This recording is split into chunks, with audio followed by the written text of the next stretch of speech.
ngasi ai video sidi Aadhaar card correction to bungi matang ni ko kana gumna khoi mobile number register to hu da badigi correction to ning ba aduga kana gumna masa masa gi ming soiba natragana mama pa gi ming soiba address ki ming soiba aduga piri ba spelling du da soiba yaw badagi Aadhaar card ki piri ba details si correction to ning ba adugumba mi kya masu yawi ko aina ngarang da su khoi Aadhaar card download to bugi video semjaki badu da mi mayamgi commenting lai madudi aigi di mobile number register to hodre matau karam na masi amuk register to gani haibna singba question kya amasu hangbira iko aduna ne ngasi video se semjari basi sumaina Aadhaar card correction to bagi lambi ahum da lai ko ahan bada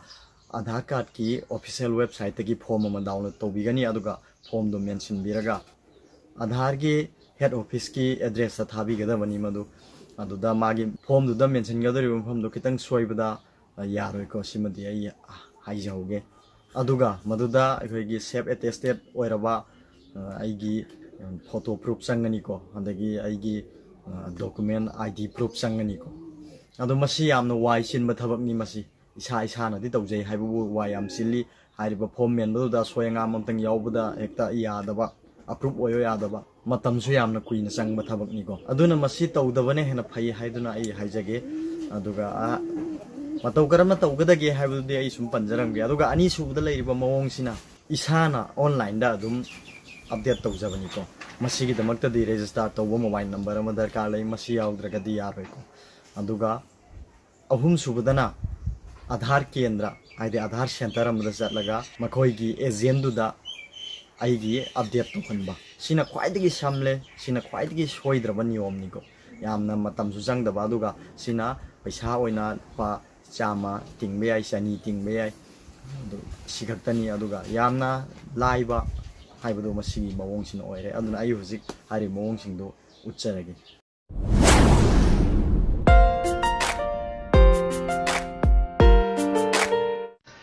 Hujik mayam na ubire ko sigi form sini download to bigadab si mas form asi download to na bagi damak makhoi gi official website gi sanga ga su yare aduga aina su ai gi video gi description da hairiba form si lawthan na bagi damak yamna shortcut oiraba magi website link du pijaraga thamjaram ge madudagi adum lawthabira su yagan masi form si ma download to biraga adomna masida darkar leriba khudimak men bigadabani ko adu masi yamna wai sin ba thabak ni masida men gadabasi dongi full name leirani adagi pre enrollment ID leirani adagi TIN number adagi gender men birani date of birth adagi landmark village town city district email adagi Aadhaar number hai riba mayam si punna mention ba loirga domgi signature am su changani aduga sidai da hap ko duba magi ID proof sing leire ko sidai voter ID oigera pan card oigera passport oigera hairiba sida ni riba mayam si manungda ma yawbi gadabani adagi magi date of birth semdokpi ge haragana birth certificate sina singba loina sidi iraga yawri ko aduga mayam si punna menba loira matungda Aadhaar gi akhoi India gi ona leiriba makhoi gi head office ki address ta amuk hairiba sigi form se mention ba loire hairaga amuk thabi gadawni ko makhoi da masi yamna kuina sangba poni haidi approve oiraktab su yai sigi mail se hek soibaga aduna masi ayamana tawnade sigi thabak si ID wai amna sinba thabak ni haiduna masi tawnade ko aduna masi gi thabak sima ai haijage masi tawbirunu yamna koina changba matam su yamna kuiba adugumba adagi oini oiroi khangdaba thabak haibudu oire ko masi mana adu masima phare sima lai khrasanu aduga ani suba method tumu ai haijarage ko aduga muk ani suba method tumu mayamda mu ai hujik panjarage ko ai Google da jangsin jare ko aduga Google da do ma thabige do si Aadhaar card haina sum tharga changbiro ai hana thakibagi lerisi changsin jare aduga uidai.gov.in hana lerisi da adum changsin biro ko sida ngarang aina su utchakiba website to ni si makhoi gi official website ni ko aduga masida yengbiro hujik sum inkhat biro aduga tu mafam sida leire ko sida update your address online haina ma yawri ba seto sida sigi mafam sida amuk changchen biro ko si isana update tawjabagi ni online da adubu mafam sida di sida Aadhaar number adagi virtual ID hairiba ani sida yai ko amana Aadhaar number mention biraga amana virtual ID mention biraga hairiba aduga asi menba loiraga sidaida leiriba khoi captcha code ma pirisi nakan sidaida mention biro aduga send OTP haisida OTP thabiro ko OTP orsi yai andagi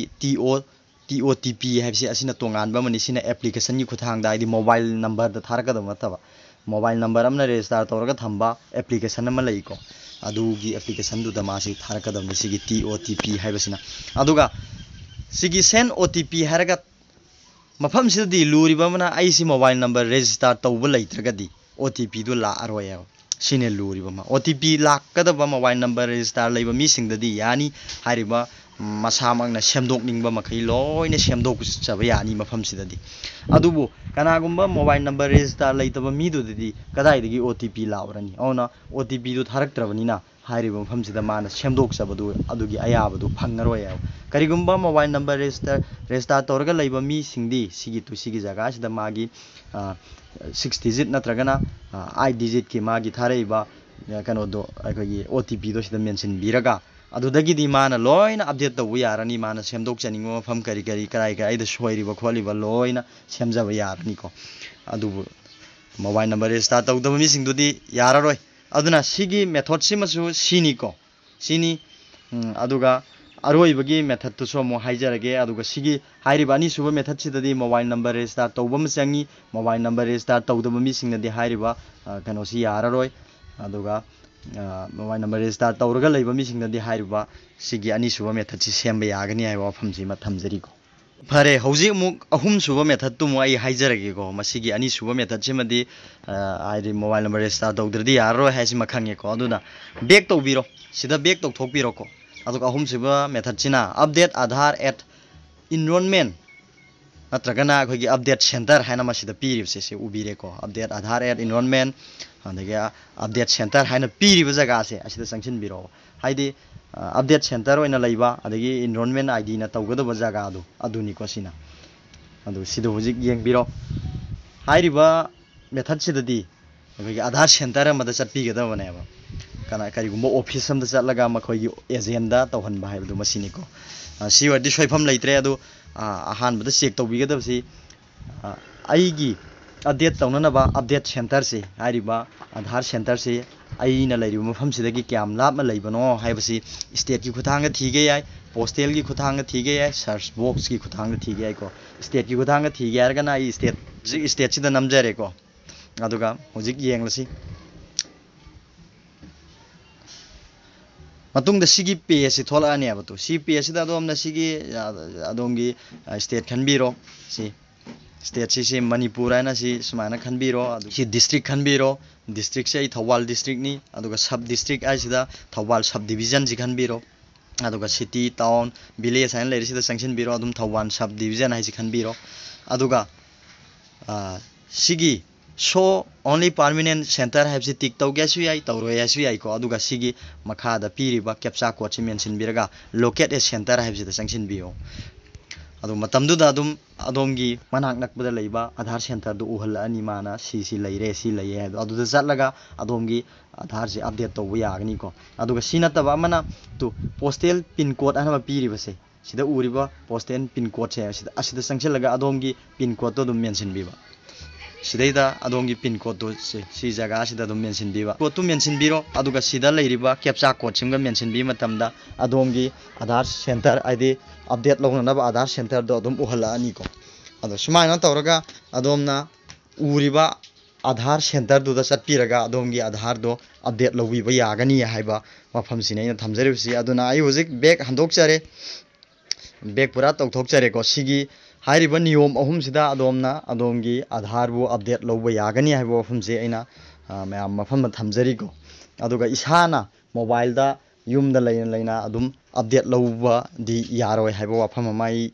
thamjaram ge mayamda aidi isana yumda famna update tawjage hairagadi adongi mobile number ama hanadagi register tawraga leiba ma darkar oi register tawdragadi yumda famna adongi aadhar gi asoiba correction tawge haibadi yaroi haiba famsima mayam thamjaragme aduga aina ngasi pijari information sina mayamda kanai khanbiragadi like tawbiramu aduga share su tawbikho mipum tingna bhabtanabagi dama aigi channel sibu subscribe tawdribi mi singna subscribe tawsinbiu tek kamari leina video sing yengnaba amadi हाइबिनिंग वाफमसिंग लेबदा comment box दे इबिरो उ हाइजरगा video से मतंग लोइसिनजरगे थैंक यू ऑल